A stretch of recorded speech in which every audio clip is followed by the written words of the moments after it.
Joe Biden is not a savior of America's soul. He is the destroyer of America's jobs. And if given the chance, he will be the destroyer of American greatness. Make no mistake, if you give power to Joe Biden, the radical left will defund police departments all across America. They will pass federal legislation to reduce law enforcement nationwide. No one will be safe in Biden's America. My administration will always stand with the men and women of law enforcement. All right, welcome back to Thai PBS World. That was Donald Trump in his acceptance speech. His critics say it was very powerful, very to the point. Yes. But critics believe that the speech was full of falsehoods. Falsehoods, and he keeps attacking his opponent, Joe Biden, all the time. Throughout his whole speech, we can hear Joe Biden, Joe Biden, and Joe Biden. He mentioned Joe Biden names 40 times. 40 times, that's a lot. All right, fortunately, we have Dr. Vibunpong Punpasit Thank you. with us. He was caught in the traffic for 2 hours. Right, thank you for having me. Yeah. Yeah. Dr. Vibunpong is advisor to American Studies Association in Thailand and also teaches political science at Thammasat University. So welcome to our program. Thank you very much. All right, I'm sure you must have followed the last night of the Yes. Republican convention. You mean this morning? And this morning, Thailand, Right. Thailand Right. time, Thai time, right. And of course, you must have listened to Donald Trump's speech. So what do you think of his speech?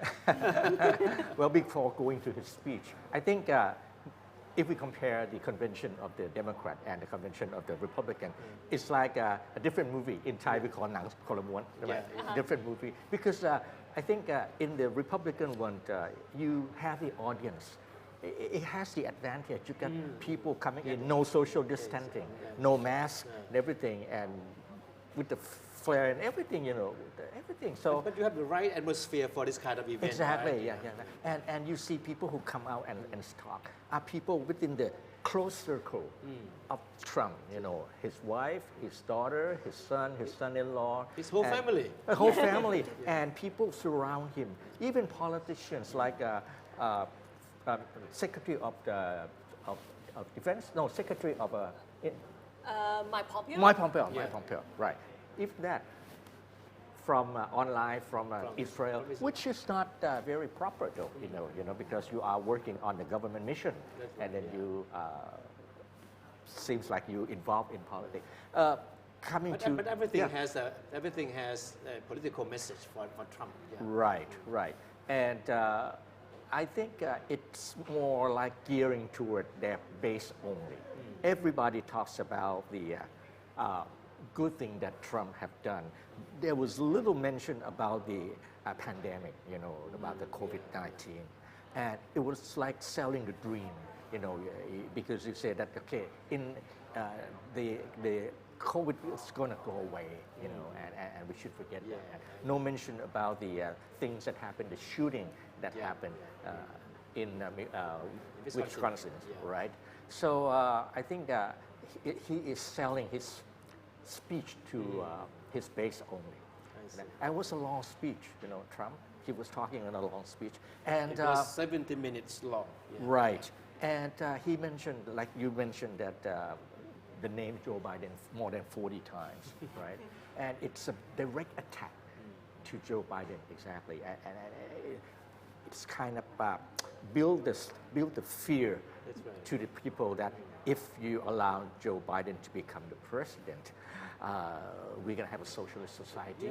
America will not be safe. America will not be He safe. kept saying that many times. All all these kind of protests will be going on, and economy will be bad. We will have problem with China because he was the one he is the one who was the strongest against China. So everything is more propaganda. And the key thing is that I think when he talks about all these things, he does not think of the fact, but he thinks of his imagination that this is what's going to be. Yeah. And he keeps saying that. And a lot of things that he said are not supported by facts. Or by, But he did mention that they were going to have a vaccine by the end Exactly, of this year. exactly, right. That's what he said. That was he promised that, I think he not only the vaccine. He said that the economy will come back. Did you remember that? He said the economy will come back. So he looked at the kind of bright, glorious future, you know, and assumed that people will buy his word and then believe whatever he says and go for it. Which is, I think, his Trump style. Yeah. You know. I think his main message, I mean, to many observers is that is the attack on Biden. Right. Right. As we mentioned that, as we said that he mentioned Joe Biden's name 40 times, and every time it was mentioned, always in a very negative, in a very bad light, Right. portraying Joe Biden as being weak, just a Trojan horse for the radical lefts, and Joe Biden was the one that would help China own America. You know? So all bad things that are happening here in America right now, he put the blame on Biden. Yeah, he see his administration or the Republican as the party of law and order, because he thinks that right now it's chaos in many states. That's what he said, and he mentioned especially Democrat state that governed by the Democrat governors, right? And he said that they don't know how to run that state, something like that. And he was saying that if he is reelected, you know, that he will make sure that the law and order will be prevailed. And Second Amendment, he keeps saying that Biden will Take away your gun. Second Amendment, which everybody knows is not true, but he keeps saying that. That's right. So I think that it's more propaganda. But the key thing is that you see that this time they make sure that he make the speech from the teleprompter, so he doesn't go out of line. And he very much kept to the prompter. Kept to the teleprompter, and but he, I think he's already command that he wanted to be something, right? And then people just write what he wanted to be. But at least, you know, I think this time he make it for sure. And a key thing that I think is that it's a powerful, I think it's a powerful statement by Trump, okay? Because it goes direct to his base. And it's exactly all the things that his base wanted to hear from him. Right. The last time we talked, about last week, right? We were talking about the important role of the so-called undecided voters. Right. So do you think his speech this morning, Bangkok time, will help change the mind of the fence-sitters? This is something, you know, I used to think that when he says something direct to his base, it might not affect the other, like the moderate or independent. But the way that he draft this speech, it's so powerful that people who are not the strong Republican, might be the,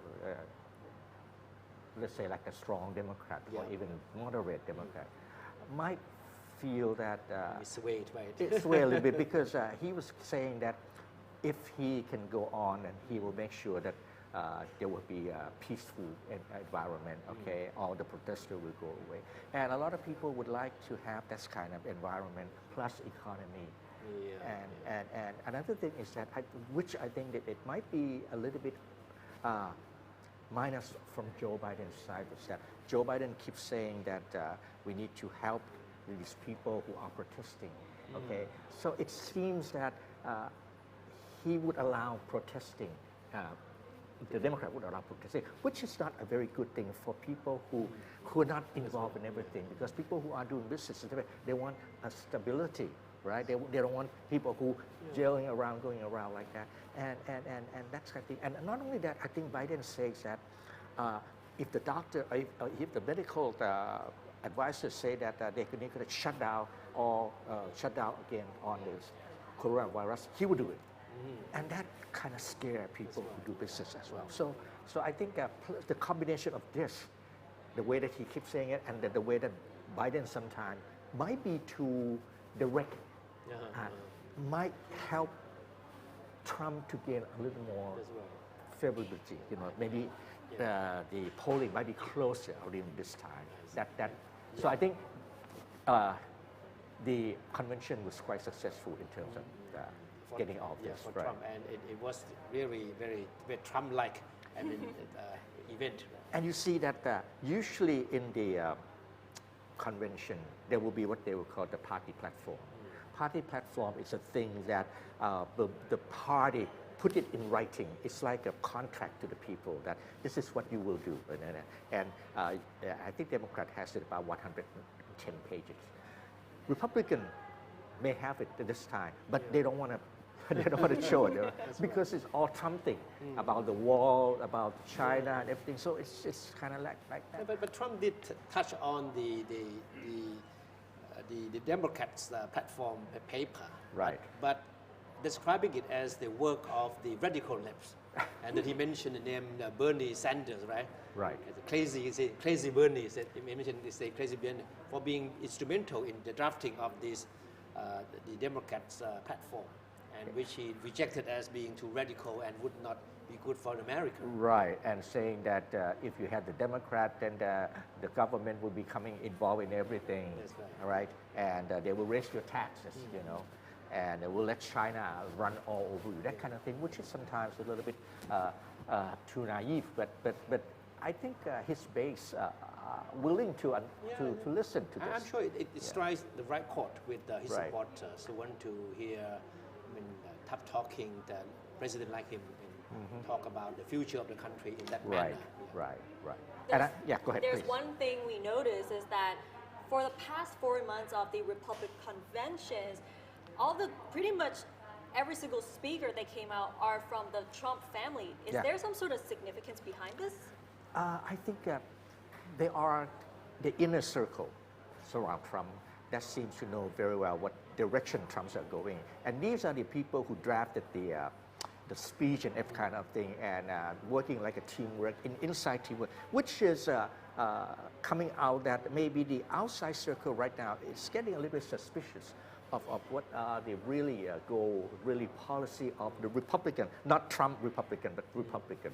And as you can see that some might take a little bit distant from Trump, but that's only minority.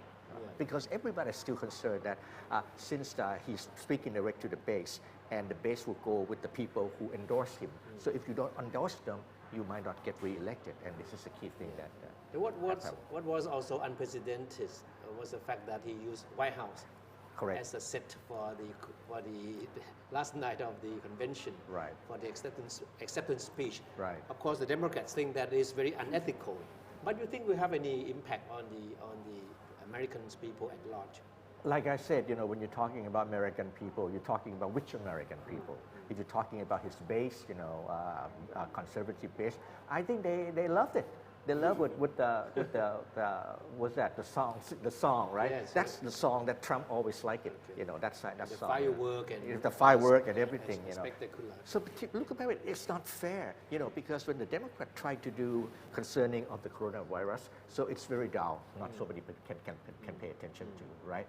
Because you cannot have the audience inside and everything. But this, you can have people sitting just like in the theater, and a lot of people, and no distancing, no mask. We can't even say that you can tell now who's the Democrat, who are the Republican, because if you are the Republican, you don't wear masks. If you're a Democrat, you wear masks. Yeah, the biggest distinction. Yes. That's a good point, though. All right. I mean, so from this point on, many observers believe that it's going to be one of the ugliest elections, right? So do you think it will end up that way? You know, because there will be a lot of voting, mail-in vote by voting. I believe that maybe this time they cannot announce the winner. Usually after on November 3rd, they should be able to predict, at least CNN will come out and predict who will be winning, and the next couple of days, and then you have the winning. But because this time it is very likely that the votes will not be able to come in time for the third, so they cannot count everything at So in it take time. quite a few days before Take we a can few know days the, for the that, results. and with that, it's going to make it difficult to predict what's going to happen, because let's say like it depends on the votes. If the votes are very close, then it will be very decisive, because you need to count all the mail-in one, right? And that may give a kind of chance for for Trump not to accept the result. They will give him excuse. Excuse, yeah, I don't want to say that excuse, yeah, something like that, because that would probably decide who's going to win by the mail in. But before we go to the election day, but the campaign, I mean, will be certainly very, very fierce, very angry, right? Because judging from how Trump has been attacking Biden, and of course, I'm sure that Biden will not be taking it sitting down and will be fighting back. So they will end up being very nasty against each other. Yeah, I'm very concerned about the process through the election, because like, I don't know how much time we have left, but I would like to say that because in theory, but president is elected by the electorate, not by the people, right? So once the electorate are together, the electorate are not required to vote according to the people, okay? They can vote independently. So it could be possible that we might have some kind of electors who change their mind and don't vote for that. For that. But that never happened before. It did happen, and it always happened, but it happened as a symbol. Maybe one or two change their mind just to show that they still hold on to the power. But if, let's say, like you have a very close result, because you need 270, right? What about if the another one like have 272 and the other candidate has 268, right? So you need two to shift, right? Yeah. So if the two shift, from 271 down to this other side, the 268 will be 270. You see my point? Yeah. Okay. So if you can persuade two Democrats To switch sides. to switch sides. Okay, that will open the Pandora box. Exactly, and that's possible, and theoretically that's perfectly legal according to the Constitution. But that would lead to certainly a lot of chaos. And Yes, that's right. Okay, very good. Thank you very much, Dr. Wee Woon Pong, for your perspective. Thank you. So I'm glad that you were able to make it despite the traffic. Okay, all right. All right. Okay. Well, we'll see you with the Thai version of Thai PBS World at 20 minutes time. Yeah, all right. Okay. And that's all for Thai Business World tonight. Thank you for watching. See you next week.